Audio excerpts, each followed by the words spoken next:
वहीं लोकसभा चुनावों के रण में सियासी बयानबाजियां तेज हो गई है। कांग्रेस और अन्य पार्टियों के नेता अपनी पार्टी छोड़ भाजपा ज्वाइन कर रहे हैं। वहीं नेताओं की भाजपा ज्वाइन करने को लेकर सिविल लाइन से भाजपा के विधायक गोपाल शर्मा ने नेताओं की ज्वाइनिंग को लेकर बड़ा बयान दिया है। गोपाल शर्मा ने कहा कि नेता पवित्र होने की सोचकर भाजपा ज्वाइन कर रहे हैं। अब गोपाल शर्मा ने कांग्रेस के प्रत्याशी प्रताप सिंह खाचरियावास को भी आड़े हाथे लेते हुए कहा कि प्रताप सिंह खाचरियावास अपनी मनोस्थिति से नहीं उभर रहे हैं। भाजपा जयपुर सहित प्रदेश की सभी 25 सीटें जीतेगी। लोकसभा चुनाव का रण चल रहा है और मुख्य रूप से भाजपा 25 जो राजस्थान की लोकसभा सीटें हैं उनको लेकर आश्वस्त नजर आ रही है। केंद्रीय नेता लगातार जनसभाएं कर रहे हैं, रोड शो कर रहे हैं और राजस्थान के अंदर यानी कि मुख्य रूप से राजधानी जयपुर शहर की जो सीट है उसको लेकर जो कल अमित शाह ने भी रोड शो किया और आज हमारे साथ चर्चा के लिए ऐसे विधायक मौजूद है जो विधानसभा चुनाव में भी वो सीट हॉट सीट मानी जा रही थी, जहां एक तरफ मंत्री कैबिनेट मंत्री थे और साथ ही सामने बीजेपी की ओर से गोपाल शर्मा थे। हमारे जीतकर भी आए, हमारे साथ मौजूद है। गोपाल जी, विधानसभा चुनाव का जो रुझान आपको देखा और मुख्य रूप से चर्चा सिविल लाइन को लेकर ही थी, क्योंकि आपके सामने कांग्रेस के बड़े नेता और कैबिनेट मंत्री भी थे।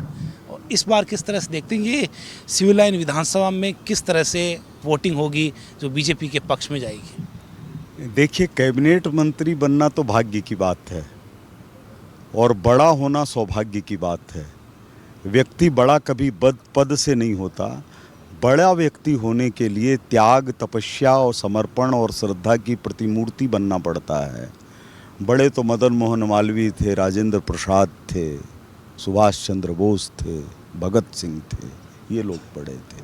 क्या उस कतार में इनको शामिल किया जा सकता है? बड़े नहीं हो सकते। काफ़ी चर्चा थी और कहते भी थे अपने आप को कि हमारे सामने चुनाव है। और एक और बात आती कि मैं जानता नहीं गोपाल शर्मा, क्या अब तो जान गए होंगे वो कि आपको गोपाल शर्मा? निश्चित ही, देखिए, वो पहले भी जानते थे, अब भी जानते हैं, हमेशा जानेंगे। वो जब शिक्षा ग्रहण कर रहे थे और मैं पत्रकार था, तब से हम लोगों का घरेलू रिश्ता है, तो इसलिए नहीं जानने के घर में झगड़ा हो जाता है। कई बार तो कहते मैं तो नहीं जानता कौन है, उसी तरह की सी बात है। विधानसभा चुनाव में आपके सामने थे प्रताप जी और अब लोकसभा चुनाव में आपके भाजपा के प्रत्याशी मंजू शर्मा के सामने हैं। किस तरह से देखते हैं इस चुनावी समर को, क्योंकि आपके सामने वो चुनाव लड़ चुके हैं और अब भाजपा के मंजू शर्मा के सामने वो लोकसभा का चुनाव लड़ रहे हैं? उनकी स्थिति पहले भी वो एक बार चुनाव लड़ चुके हैं लोकसभा का और बुरी तरह से पराजित हुए थे। उस समय तो कोई लहर भी नहीं थी, आज तो लहर है। तो वही है कि व्यक्ति कई बार सामने की स्थिति को समझ नहीं पाता, उस स्थिति से वो गुजर रहे हैं भी नहीं कहीं लड़ाई में किसी तरह। एक और जिस तरह से कांग्रेस और इंडिया गठबंधन के तमाम जो कई नेता, जैसे बंगाल में ममता बनर्जी ने भी कहा कि बीजेपी दंगे करवाना चाहती है रामनवमी पे, और भी कई नेता कांग्रेस के कह रहे हैं कि इस तरह के जो षड्यंत्र है वो बीजेपी करती है। आपने भी निर्वाचन आयोग को आज पत्र लिखा है, मुख्य निर्वाचन अधिकारी को आपने भी शिकायत दर्ज की है जयपुर को लेकर। ऐसा है कि वो भूल गए कि किसके बारे में बोल रहे हैं। कई बार मानसिक स्थिति बस में नहीं रहती है। उनको ये नहीं पता है कि भाजपा दंगा मुक्ति का प्रतीक है। भाजपा के शासन में आने के बाद में उत्तर प्रदेश में दंगे नहीं हुए, बिहार में दंगे नहीं हुए, राजस्थान के अंदर दंगे नहीं हुए।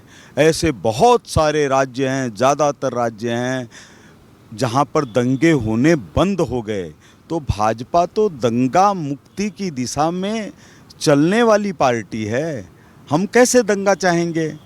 दंगा तो वो चाहते हैं जिनको अपने लिए भविष्य खोजना है। हम तो जनता के भविष्य से जुड़े हुए हैं, तो इसलिए कैसे दंगा चाहेंगे? एक और गारंटियों की बात चल रही है। विधानसभा चुनाव में भी कई गारंटियां चली, तो कुछ गारंटियां फेल भी हुई। जिस तरह से कांग्रेस ने पहले गारंटियां दी, सत्ता में नहीं आ पाई। मोदी जी अब गारंटियां दे रहे और एक तरफ कांग्रेस ने भी गारंटियां दी है। किस तरह से देखते हैं इनको, किसकी गारंटियां सफल होगी और किस तरह से जनता उन गारंटियों पे विश्वास जाहिर करेगी? देखिए, दोनों की गारंटियों में फ़र्क है। मोदी जी 10 साल पहले प्रधानमंत्री बने, उन्होंने उज्ज्वला योजना लागू की। क्या हमको याद आता है कि अशोक गहलोत जी को कभी महिलाओं का ध्यान आया हो कि उनके आँखों की रोशनी छीनने वाले धुएं को ख़त्म करके इनको गैस उपलब्ध करवाई जाए? भारतीय जनता पार्टी ने यह तय किया कि जिसके सिर पर छत नहीं है उनको हम घर उपलब्ध करवाएं। क्या कांग्रेस ने कभी सोचा? भारतीय जनता पार्टी ने ये तय किया, सरकार ने ये तय किया कि किसानों की दोगुनी आय होनी चाहिए, उनके फसलों की सुरक्षा होनी चाहिए। क्या कांग्रेस ने कभी सोचा? आज कोई भी व्यक्ति जनता का किसी भी बैंक में जाके 10-20 हज़ार का ऋण बिना किसी गारंटी के ले सकता है और उसको चुका करके 50,000 रुपये ले सकता है। क्या हमने कभी सोचा? उसी सोच के साथ में क्या इस बार भी क्लीन स्वीप करने जा रही है 25 सीटों पर राजस्थान की? निश्चित रूप से इनको थोड़ा भ्रम है, क्योंकि मूलतः इनका चरित्र है वो जातिवादी है। आपने कांग्रेस के ऊपर जाति की राजनीति करने की बात कही। कांग्रेस का कहना है कि बीजेपी धर्म की राजनीति कर रही है। धर्म की राजनीति करना कभी गलत नहीं है। वो धर्म की परिभाषा नहीं जानते। धर्म की परिभाषा जानने के लिए उनको डॉक्टर राधाकृष्णन, जो कि देश के राष्ट्रपति और उपराष्ट्रपति रहे, उनकी पुस्तकों को पढ़ना चाहिए। धर्म एक शाश्वत सत्य है, सत्य बोलना धर्म है। क्या ये राजनीति की जाए तो गलत है?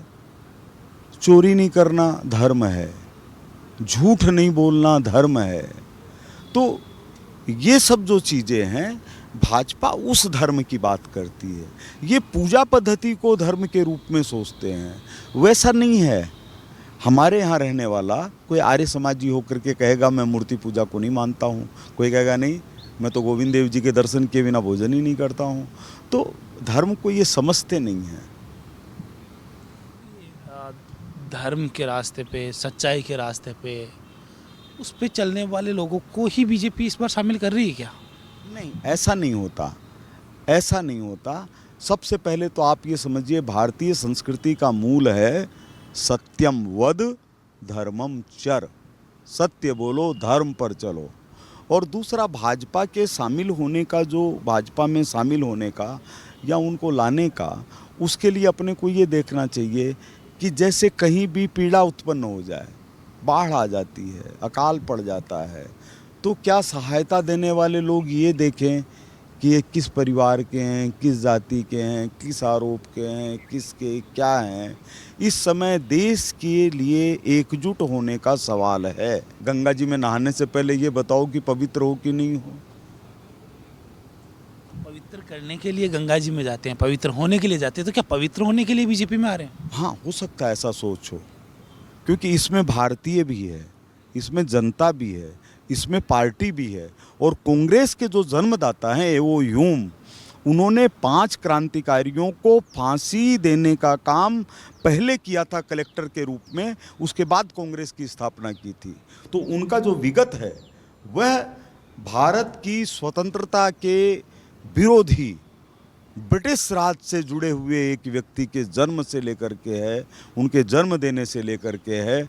और भारतीय जनता पार्टी का जो संबंध है वह जनसंघ से जुड़ा हुआ है, जिनके श्यामा प्रसाद मुखर्जी ने कश्मीर को भारत से जोड़ने के लिए अपना बलिदान दे दिया। यह फ़र्क है। सब मिलकर एक बार फिर से मोदी सरकार लाने की प्रयास को। मोदी जी तो विश्व के अंदर भारतीय सम्मान का प्रतीक हैं। तो जिस तरह से गोपाल सरवज ने कहा कि हिंदुत्व और साथ ही धर्म की रक्षा के लिए जिस तरह का प्रयास किया जा रहा है, और उसी के साथ में एक बार फिर से राजस्थान के 25 सीटों के साथ साथ देश भर के अंदर बीजेपी पूर्ण बहुमत के साथ सरकार बनाने जा रही है। जयपुर से कैमरामैन हेमंत शर्मा के साथ मैं लोकेश ओला, सच वेदर।